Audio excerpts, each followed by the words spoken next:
আন্তর্জাতিক বিমানবন্দরে আটক ৪৫ বাংলাদেশিকে ফেরত পাঠানো হয়েছে। মালয়েশিয়ার স্থানীয় সময় গত বুধবার তাদের দেশে পাঠানো হয়। এর আগে কুয়ালালামপুর বিমানবন্দরে সন্দেহজনকভাবে ঘোরাফেরা করায় ৬৮ বিদেশিকে আটক করে মালয়েশিয়ার সীমান্ত নিয়ন্ত্রণ ও সুরক্ষা সংস্থা। এদের মধ্যে ৪৫ জন বাংলাদেশি।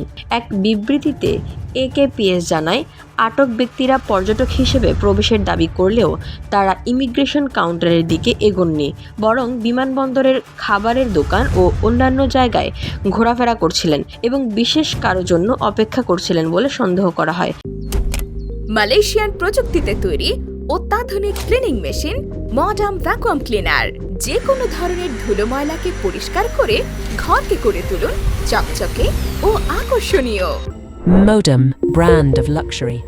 পরে ১৬ জন পাকিস্তানি, ৪৫ জন বাংলাদেশি ও ৭ জন ভারতীয় নাগরিককে KLIA ইমিগ্রেশন অপারেশন অফিসে নিয়ে যাওয়া হয়। কাগজপত্র যাচাই বাছাই শেষে তাদের আনুষ্ঠানিকভাবে মালয়েশিয়ায় প্রবেশের অনুমতি না দিয়ে নোটিশ টু লিভ দেওয়া হয়। সংস্থাটি আরও জানায়, গত ১৮ ফেব্রুয়ারি পর্যন্ত ২৪ ঘণ্টার ব্যবধানে সর্বোচ্চ সংখ্যক NTL রেকর্ড করা হয়।